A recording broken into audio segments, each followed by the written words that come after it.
자에게 지식이 있으려 하는도다.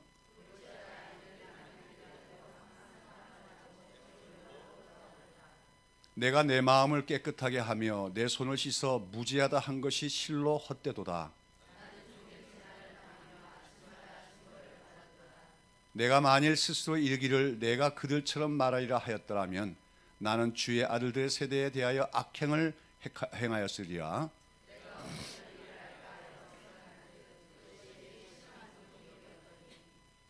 하나님의 성소에 들어갈 때야 그들의 종말을 내가 깨달았나이다.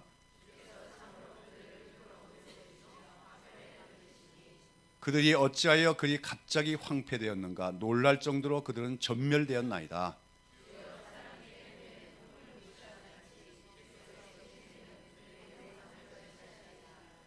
내 마음이 산란하며 내 양심이 찔렸나이다.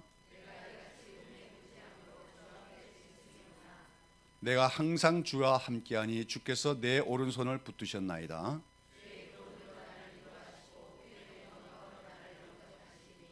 하늘에서는 주 외에 누가 내게 있으리요? 땅에서는 주밖에 나의 사모할 리 없나이다.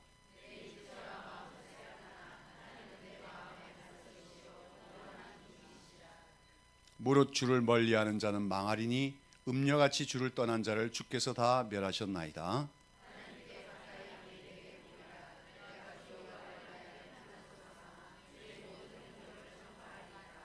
아멘.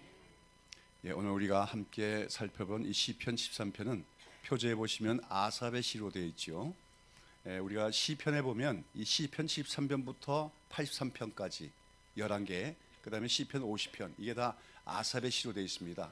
그러니까 시편 전체 150편 중에서 12편의 시편이 바로 아삽이라는 사람이 지은 것으로서, 그런 아삽이 12개의 시편을 지어서 하나님의 성경에 기록됐다는 것은 참 이 아삽이 참 훌륭한 믿음의 소유자였다 하는 것을 우리에게 알려줍니다. 그런데 우리가 이 아삽이 지은 시편들을 보면은 이 아삽이라는 시인은 아주 솔직하게 자신의 신앙 경험을 기록하고 있는 것을 관찰할 수 있습니다. 그가 어떤 과장이나 위선이 없이 솔직하게 자신의 실패 또는 불신앙에 빠졌던 경험까지도 시로서 표현하고 있다는 것입니다. 그래서 우리가 이 아삽의 시편을 읽다가 보면은 이 아삽이라고 하는 이 훌륭한 시편 기자인데 이런 믿음의 사람도 이런 신앙의 갈등이 있었구나 하는 것을 우리가 알게 되고, 그런 말미암아 우리가 큰 위로를 받게 됩니다. 성경책이 우리에게 말해주는 교훈 중에 하나는 어느 누구도 처음부터 믿음이 완벽하거나 훌륭하지는 못했다. 즉 훌륭한 믿음의 사람들도 우리와 마찬가지로 때로는 넘어질 때도 있었고 범죄할 때도 있었고 때로는 신앙적인 갈등과 회의에 빠지기도 하고 심지어는 불신앙적인 상태에 빠지기도 했다는 것을 우리는 시편을 통해서 알게 되어집니다. 그러나 그런 실패와 범죄의 경험에도 불구하고 하나님의 은혜로 말미암아 한 단계 한 단계 성장함으로써 마침내는 흔들리지 않는 높은 믿음의 경지에 도달했다 하는 것을 성경 우리에게 말해줍니다. 오늘 이 시편 13편도 그런 면에서 참 늘 넘어지기 쉬운 우리에게 위로가 되고 격려를 해주는 시편으로서 이 시편 13편은 우리 하나님을 믿는 우리 그리스도인들, 하나님의 백성이라면 언젠가나 한 번은 꼭 가져볼 만한 의문에 대해서 대답을 해주고 있습니다. 아삽이라고 하는 이 시편 기자가 이 시편 13편에서 제기하고 있는 의문이라는 것은 다름 아니라 이런 것입니다. 우리가 믿는 하나님이 살아계시다면, 그리고 그 하나님이 정말로 정의롭고 공평하신 분이라면 왜 이 세상 현실은 그렇게 공평하지 못하고 정의롭지 못하냐 하는 것입니다. 의로우신 하나님이 살아계시고 그 의로우신 하나님이 이 세상을 다스린다면 세상에서 어떻게 악인들이 번성할 수 있으며 반면에 하나님을 믿고 의지하는 의인들에게는 왜 고난이 많은가? 이런 문제를 가리켜서 이런 신학적 주제를 신정론이라고 말하는데요. 바로 이 시편 13편은 시편 37편, 49편과 함께 이런 신정론이라고 하는 주제를 다룬 대표적인 시편이라고 할 수가 있습니다. 여러분, 이러한 문제, 이 문제는 참으로 많은 신앙인들을 괴롭혔던 문제가 아닌가 싶습니다. 많은 사람들이 이런 문제 때문에 고민하다가 하나님이 정말 계신가? 정말 하나님이 그 공의로우신 분인가? 여기에 대한 깊은 회의를 빠지게 하는 그런 의문이라고 할 수가 있습니다. 오늘 우리가 살펴보는 시편 13편의 기자는 바로 이러한 부조리한 하고 또 모순으로 가득 찬 세상의 현실을 목격하면서 자기도 하마터면 실망을 하고 낙심을 해서 하나님은 안 계신 거 아니냐, 하나님은 공의롭지 못하다, 이런 결론을 내릴 뻔했다고 고백하고 있는 것입니다. 그렇습니다. 오늘도 우리가 살아가는 이 세상 현실을 바라볼 때 인간의 권력이나 돈과 같은 것들이 하나님의 공의보다 더 큰 힘을 갖고 있을 때가 처럼 보일 때가 많습니다. 또 하나님을 믿는 신앙생활 안에서 정직하게 하나님의 뜻대로 살려고 하는 사람에게는 이상하게도 오히려 고난과 어려운 일들이 계속해서 생기는 걸 보다 보면은 우리 자신이 겪기도 하다 보면 과연 하나님은 계신가, 살아계신가 하는 일말의 불안이나 의문이 우리 마음속 깊은 곳에부터 생겨날 수가 있다고 하는 것입니다. 그런데 이러한 그 의문을 내가 참 신앙이 없다 이렇게 생각할 필요가 없어요.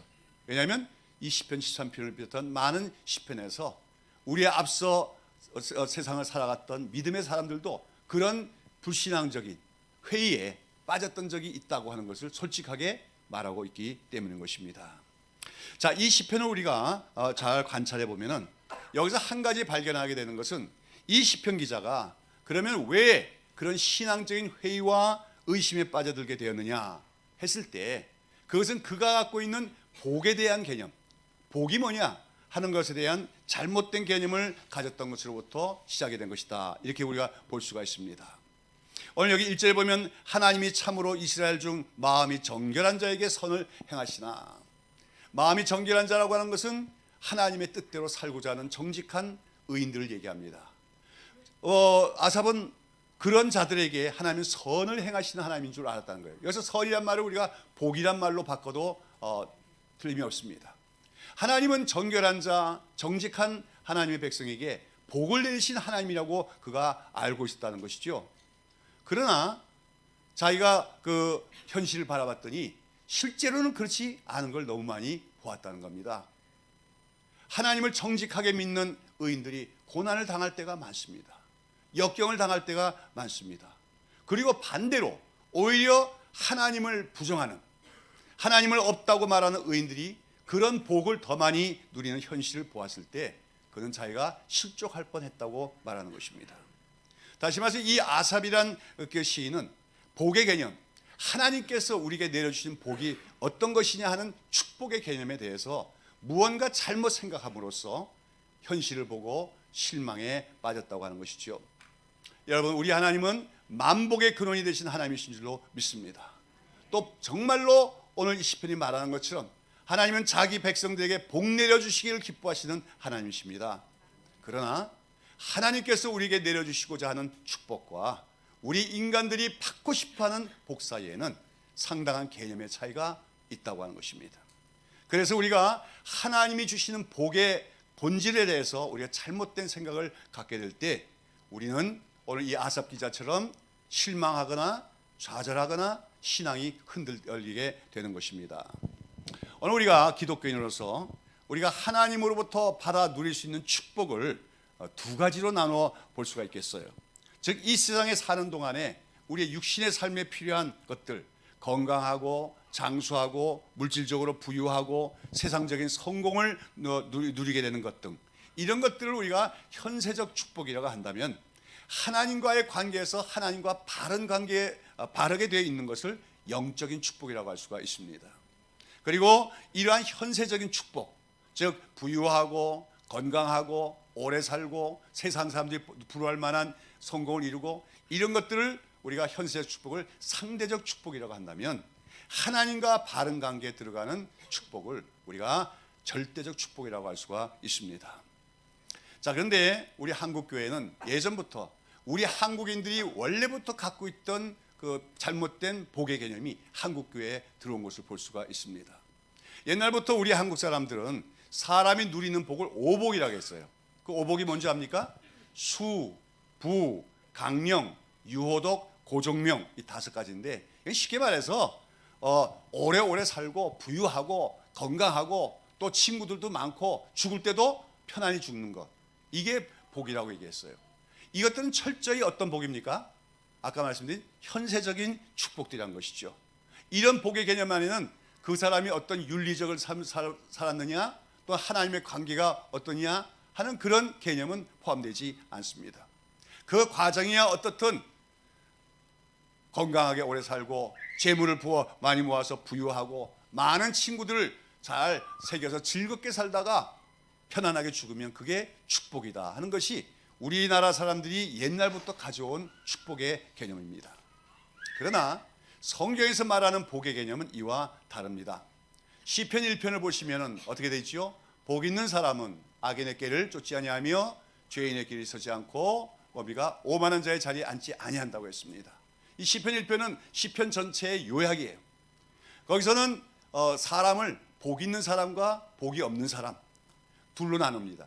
그 복이 있는 사람은 의인이라고 얘기하는 건데, 거기서 이 복이 있는 사람 할 때 이 복이 있는 사람은 이 말이 이제 그 히브리어로 보면 아슈레이 하이시 이렇게 됩니다. 하이시한 건 그 사람, 복되도다 이런 말인데요. 그 아슈레이란 말은 원래 어떤 뜻이냐면 똑바른 길로 가다 하는 그런 뜻을 내포하고 있습니다. 그러니까 어떤 사람이 복이 있다고 할 때 히브리적 개념, 성경 개념은 뭡니까? 바른 길로 가는 사람이다. 하나님 보시기에 바른 길로 가는 사람이다. 다시 말해서 하나님과 바른 관계에 있는 사람이 복이 있다고 성경은 말하고 있다고 하는 것입니다. 우리가 산상수훈에서도 산상수훈에 처음에 하는 팔복선언에서 예수님은 심령이 가난한 자가 복이 있다, 애통하는 자가 복이 있다, 8개의 복을 말씀하시는데 거기에는 복이 있다는 말이 헬라어로는 마카리오스지만 예수님은 분명히 시편에 나오는 아슈레이 하이시 이런 사람은 복이 있다. 어떤 사람이요? 바른 길로 가고 있는 사람이 복이 있다는 말씀을 염두에 두고 말씀하신 것이라고 할 수가 있는 것입니다. 다시 말해서 성경은 무엇이 참된 복이라고 얘기하고 있는 겁니까? 하나님과의 관계에서 바른 관계에 있는 것. 그래서 하나님 보시기에 올바른 길을 가는 사람이 복이 있다. 성경은 그렇게 얘기하고 있다는 것입니다. 그런 가운데서 우리가 아까 얘기한 오복과 같은 현세적인 축복과 그 다음에 하나님과의 관계에서 인정받는 그런 복이 있음, 이 두 가지 사이에서 어느 것을 더 소중히 여기냐, 어떤 것을 더 추구하냐에 따라서 우리의 신앙의 자세나 가치관은 달라질 수밖에 없는 것입니다. 여러분, 하나님을 믿는다고 하는 기독교인들이 현세적인 축복, 즉 상대적인 축복을 영적인 축복보다도 더 귀중히 여기고 그런 것을 부러워하고 추구하게 될 때 그러한 현상을 축복 개념의 세속화라고 할 수가 있습니다. 그리고 축복 개념이 세속화된 사람에게는 그 신앙도 세속화될 수밖에 없습니다. 오늘 한국교회가 세속화되었다 걱정하는 분들이 많은데, 이렇게 한국교회가 세속화된 근본적인 이유 중에 하나가 바로 이런 축복 개념이 잘못된 것, 축복 개념이 세속화된 것, 축복 개념이 성경적인 것이 아니라 현세적인 것으로 기울어져 있기 때문에 한국교회가 세속화되었다고 우리는 진단할 수가 있는 것입니다. 여러분, 이러한 축복 개념의 세속화, 즉 세속화된 축복 개념은 그런데 오늘날 우리 한국교회만 나타나는 게 아니에요. 오늘 시편 73편을 봤더니 이스라엘 속에서도 이 아사카 같은 시편 기자마저도 한때는 그런 잘못된 축복 개념을 가지고 세상을 바라보고 있었다는 것을 우리에게 말해주고 있습니다. 2절에 보시면은 그는 자기가 악인의 형통을 부러워하고 질시까지 했다고 했어요. 그래서 자기가 거의 넘어질 뻔하고 나의 걸음이 미끄러질 뻔했으니 완전히 신앙에서 실패할 뻔했다는 거예요. 완전히 신앙을 저버릴 뻔했다는 거예요. 이유가 뭡니까? 3절에 이는 내가 악인의 형통을 보고 오만한 자를 질투했습니다. 악인과 오만한들이 잘 되더라는 거예요. 만사형통이에요. 안 되는 게 없어요. 부유해요. 건강해요. 권력도 있어요. 그런 걸 보고서 자기도 넘어질 뻔했다, 실족할 뻔했다고 말하고 있습니다. 그가 보니까 악인들은 하는 일마다 다 잘 됩니다. 여기 보면은 7절에 보면 살찜으로 그들의 눈이 솟아나며 그들의 소득은 마음의 소원보다 많으며, 마음의 소원보다도 더 많아요. 여러분들 마음의 소원에 여러분들 이만큼 있었으면 좋겠다 물질적인 바람이 있는데 기도하니까 그만큼 주어져요? 잘 안 될 때가 많지요. 거기보다 못 미칠 때가 많지요. 근데 악인들은 자기네들이 계획을 세운 것보다 훨씬 더 많이 벌어들이고 재물을 쌓더라는 거예요. 그래서 그들은 옛날에는 이제 오늘은 살찐 사람을 뭐 복 있는 사람을 얘기하지 않지만 옛날에는 이제 잘 먹어서 살찐 사람을 복에 부러워하잖아요. 그러니까 그들이 잘 먹어가지고 얼마나 살이 쪘는지 살찜으로 그들의 눈이 솟아나며 눈두덩이까지 살이 붙어갖고 이렇게 건강한 모습을 보였다는 것이죠. 이들은 어떻게 삽니까? 이들은 6절에 보면 그러므로 교만이 그들의 목걸이며 강포가 옷이며, 그들은 교만합니다. 자기를 자랑하고 교만합니다. 내가 어떤 사람인 줄 알아? 교만합니다. 그러면서 강포가 그들의 옷이며, 또 그들은 힘으로써 권력으로서 약한 자를 짓밟아 살아갑니다. 그런 것 때문에 그는 또 더 부유해지고 더 세상적으로 볼 때 성공하는 자리에 올라가고 있더라는 것이죠. 자, 그런데 이 시편 기자 아삽을 답답하게 만드는 건 뭡니까? 그런데 그런 악인들에게, 그렇게 악인들이 교만하게 죄악을 짓고 강포하게 살아가는데도 정작 하나님부터는 징계가 없다는 것이죠. 하나님이 공의로우시더라면 그렇게 교만하고 강포하게 살아가는 자들에게 하나님이 뭔가 징계를 행하여 주셔야 될 거 아닙니까? 그런데 아삽이 보는 현실 속에서는 그 악인들에게 고난이 전혀 없더라는 것이죠. 얼마나 자신만만하는지 하는 일마다 안 되는 것이 없더라고 하는 것입니다. 아마 이 시편 기자는 그래서 이 악인들을 쳐다보면서 그 악인들이 하는 일마다 잘 되고 부유해지고 또 건세가 있고 그런 걸 보면서 속으로 어쩌면 별렀는지도 몰라요. 자, 두고 보자. 네가 사는 동안에는 그렇게 의시됐는지 몰라도 죽을 때는 실컷 고생하다가 죄값 다 치르고 비참하게 죽고야 말 것이다. 공평하신 하나님이 꼭 그렇게 하실 것이다. 아마 이런 기대를 갖고 악인들의 비참한 종말을 보기를 원했는지 몰라요. 그런데 어떻습니까? 악인들은 죽을 때도 편안하게 죽습니다. 죽을 때도 어떻게 편해요? 자, 손자까지 자식들까지 다 불러놓고 이게 내가 그동안 쌓은 돈이다, 재물이다 그러면서 일일이 다 유언장 다 써주고 그러면서 웃으면서 가더라는 거예요. 이럴 때 아삽 시인은 너무나 실족할 뻔했다는 거죠. 정말로 하나님이 계신 거야? 정말로 하나님이 공의로우신 거냐? 여러분, 악인들이 이렇게 악을 행하며 살다가 그것 때문에 반드시 징벌을 받고 고난을 겪고 그런다면 아마 그 악인들의 형통을 부러워할 사람은 없을 것입니다. 그러나 악인들이 이렇게 죄악을 짓고 그렇게 교만하게 살아가고 강포하게 살아도 죽는 날까지 순간까지도 편안하게 죽는 걸 볼 때 사람들은 어떻게 생각하게 됩니까? 아, 저렇게 사는 것이라도 되는 것이 아니냐, 오히려 저렇게 사는 것이 더 지혜롭게 사는 것이 아니냐, 이렇게 생각하는 사람들이 많이 생겨난다고 하는 것입니다.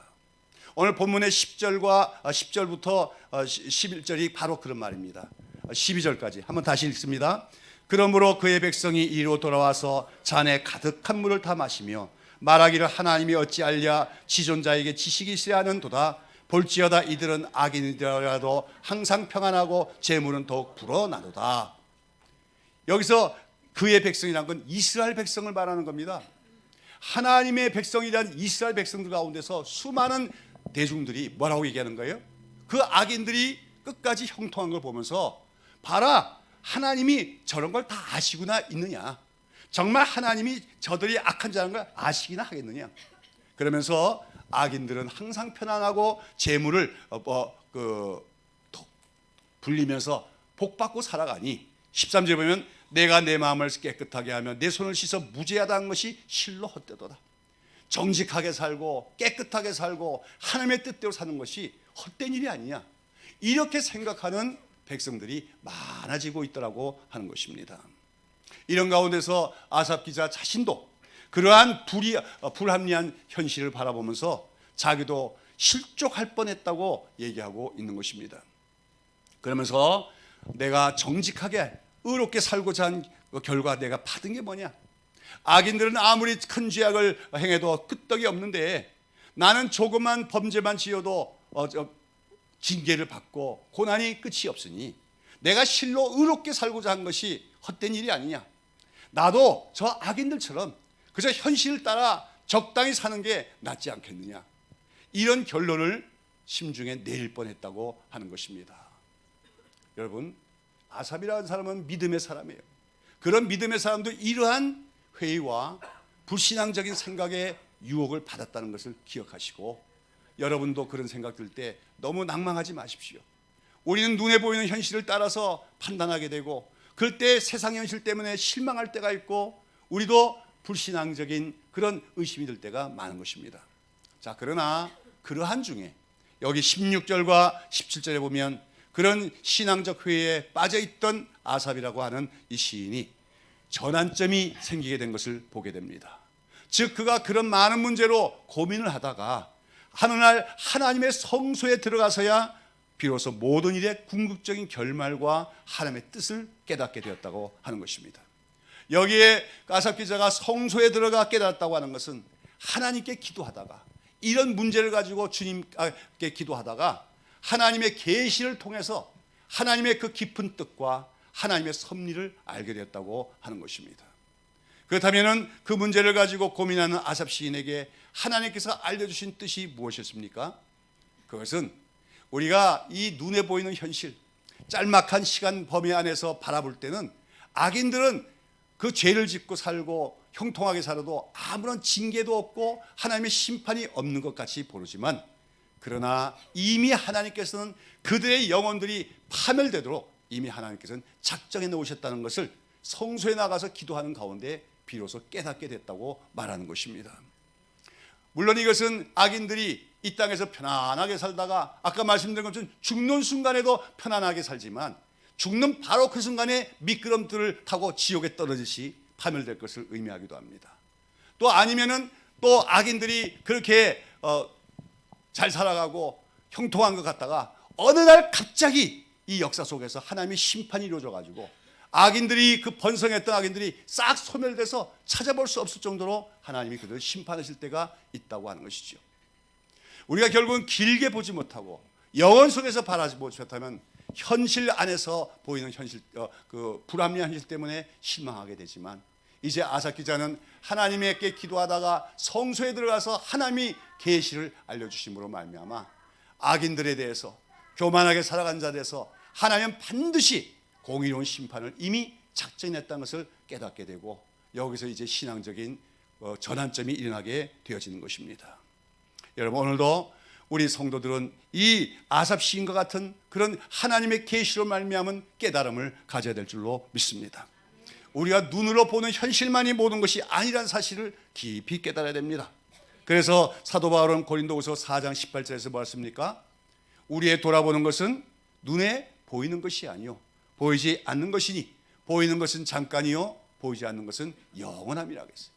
여러분, 우리가 오늘 바른 신앙생활을 하려면 우리의 눈이 떠져야 될 줄로 믿습니다. 눈에 보이는 것, 보이는 것만 바라보는 눈에서 보이지 않는 세계를 볼 수 있는 눈이 열려져야 될 줄로 믿습니다. 그렇게 되면 거기서 하나님의 놀라운 섭리를 우리가 깨닫게 되어지고, 불합리하게 보이는 이 현실 속에서도 하나님은 살아계시고 하나님은 오늘도 공의롭게 보는 것을 작정하고 이루신다는 사실을 믿는 믿음의 사람이 될 줄로 믿습니다. 여러분, 그래서 어떤 분은 말하기를 그렇게 얘기합니다. 하나님의 심판의 맷돌은 아주 천천히 돌아간다. 그러나 철저히 모든 죄악을 심판하시고 악인들을 완전히 갈아 부수신다. 그렇게 표현했어요. 하도 그 심판의 그 맷돌이 천천히 돌아가니까 우리가 시간 개념을 가지고 볼 때는 하나님의 심판은 없는 것 같이 보이지요. 그러나 하나님은 천천히 돌아가지만 철저히 깨부시면서 모든 악인들을 징벌하시고 심판하시는 하나님이시란 거지요. 그러면서 또 어떤 분은 얘기합니다. 악인들이 이 땅에서 우리 사람들의 눈에 보기에 형통하고 잘 되는 것 같아도 그 악인들은 이 땅에서 잘 먹고 잘 살고 잘 되는 것은 무엇과 같으냐? 마치 잔칫날에 잡으려고 돼지를 잘 먹여 살찌우는 것과 다름이 없다. 그렇게 했습니다. 여러분, 오늘도 우리가 하나님의 공의로운 심판을 믿는다면, 하나님의 의로우심을 믿는다면 악인들의 형통함이란 것은 결코 우리의 부러워할 바가 아니라는 것을 알아야 됩니다. 그건 마치 여러분 도살장 앞에서 있는데 살이 잘 찐 소가 돼지를 보고 부러워하는 것과 다름이 없다는 말씀이지요. 아무튼 아삽은 이러한 하나님의 섭리를 기도 가운데 깨닫게 되었고, 그러다가 이제 악인들의 형통은 그야말로 한여름밤의 꿈과 같은 그런 현실임을 깨닫게 되었어요. 꿈속에서 행복하면 뭐합니까? 꿈속에서 많은 걸 누리면 뭐합니까? 일장춘몽이라 했지만 인생은 언젠간 깨어날 때가 있는 건데, 깨어나고 나니까 허망한 거, 하나님의 심판밖에 없는 게 악인들의 결국이란 것을 아삽은 깨닫게 되어진 것입니다. 그러면서 이제 아삽은 회개를 합니다. 21절과 22절 보시면은 뭐라 했습니까? 내 마음이 산란하며 내 양심이 찔렸나이다. 내가 이같이 무지함으로 주 앞에 짐승 같아오나. 자기가 짐승 같다고 고백해요. 왜요? 눈에 보이는 현실만 보면서 하나님은 공의롭지 않으신 것이 아니냐, 악인들의 형통이 성공하는 것이 아니냐, 저들처럼 사는 것이 오히려 지혜가 아니냐, 이렇게 생각했던 자기의 이전날의 생각이 우매무지한 지각이 없는 짐승의 생각이나 다름이 없었다고 회의를 하고 있습니다. 자, 여러분, 오늘도 여러분이 눈에 보이는 현실 속에서 안 믿는 자들, 불신앙의 사람들, 교회를 다닌다면서도 하나님의 뜻대로 살지 않는 자들이 잘 되는 것을 부러워하게 되면 우리도 우매무지한 짐승에 불과하다는 것을 깨달아야 할 줄로 믿습니다. 그러면서 그가 회개하고 나서 이제 하나님의 섭리를 깨달아 회개하고 나서 그는 이제 자기가 새롭게 깨닫게 되는 사실이 있어요. 그것은 뭐냐면 바로 자기 자신이야말로 복을 받은 사람이라는 것을 깨닫게 되어지는 것입니다. 여러분, 오늘 반세에 보면 26절에 보면 내 육체와 마음은 쇠약하나 그랬습니다. 이걸 보면은 이 시편 기자가 아주 건강한 사람은 아니란 걸 압니다. 그에게는 늘 자신을 괴롭히는 질병이 따라다니는지도 모릅니다. 또 뭐 합니까? 하늘에서는 주의 내가 누구 있으리요? 땅에서는 주밖에 내가 사모할 리 없다. 땅에서는 내가 사모할 리 없다는 건 다른 말하면 땅에서는 내가 의지할 사람이 없다 그예요. 그는 의지할 만한 권력도 없고 자기를 도와줄 만한 친지도 없는 그런 고독한 사람이었습니다. 그러나 이제 그가 깨닫게 되는 것은 무엇입니까? 그것은 자기가 가난하고 질병이 있고 여러 가지 삶의 어려움이 있지만 그 삶 자체가 하나님께서 오른손으로 자기를 붙들어 주심으로 오늘 여기까지 온 것임을 깨닫게 되어지는 것입니다. 23절 말씀입니다. 내가 항상 주와 함께하니 주께서 내 오른손을 붙드셨나이다. 여러분, 아까 이스라엘 백성들 가운데서도 악인의 형통함을 부러워하면서 그들의 길을 따라가는 자들이 많았다고 했어요.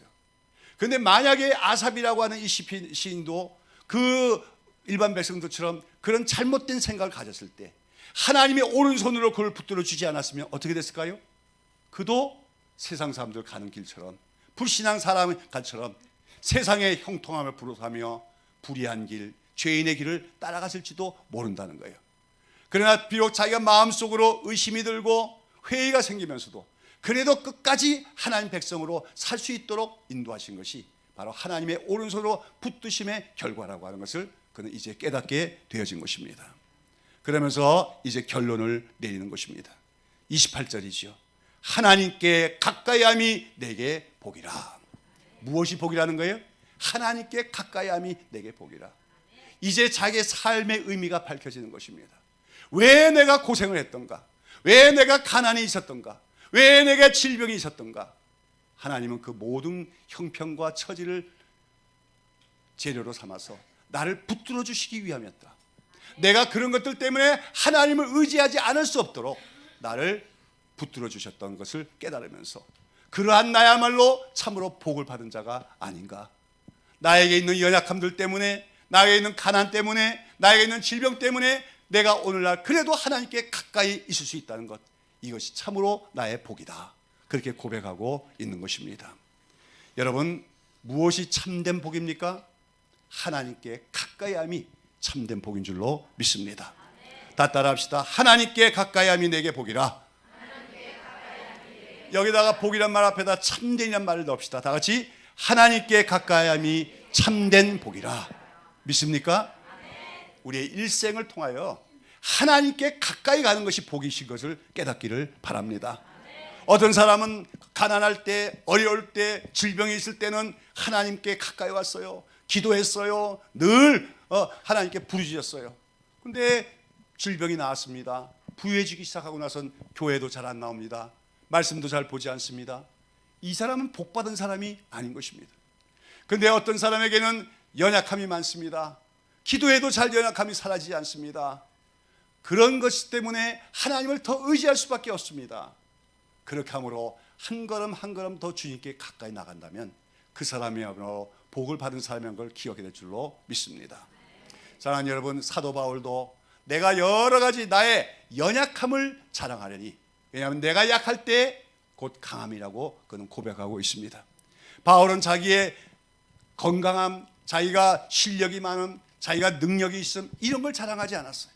나의 여러 가지 연약함, 자기에 있는 질병, 가난함, 자기를 대적하는 원수들, 이런 것들 때문에 오히려 하나님만을 더 의지할 수 있었기 때문에 그 연약함을 자랑한다고 말하고 있는 것입니다. 사랑하는 여러분, 오늘 우리는 이 신년을 맞이하면서 우리의 신년의 소원이 뭐가 되어야 될까요?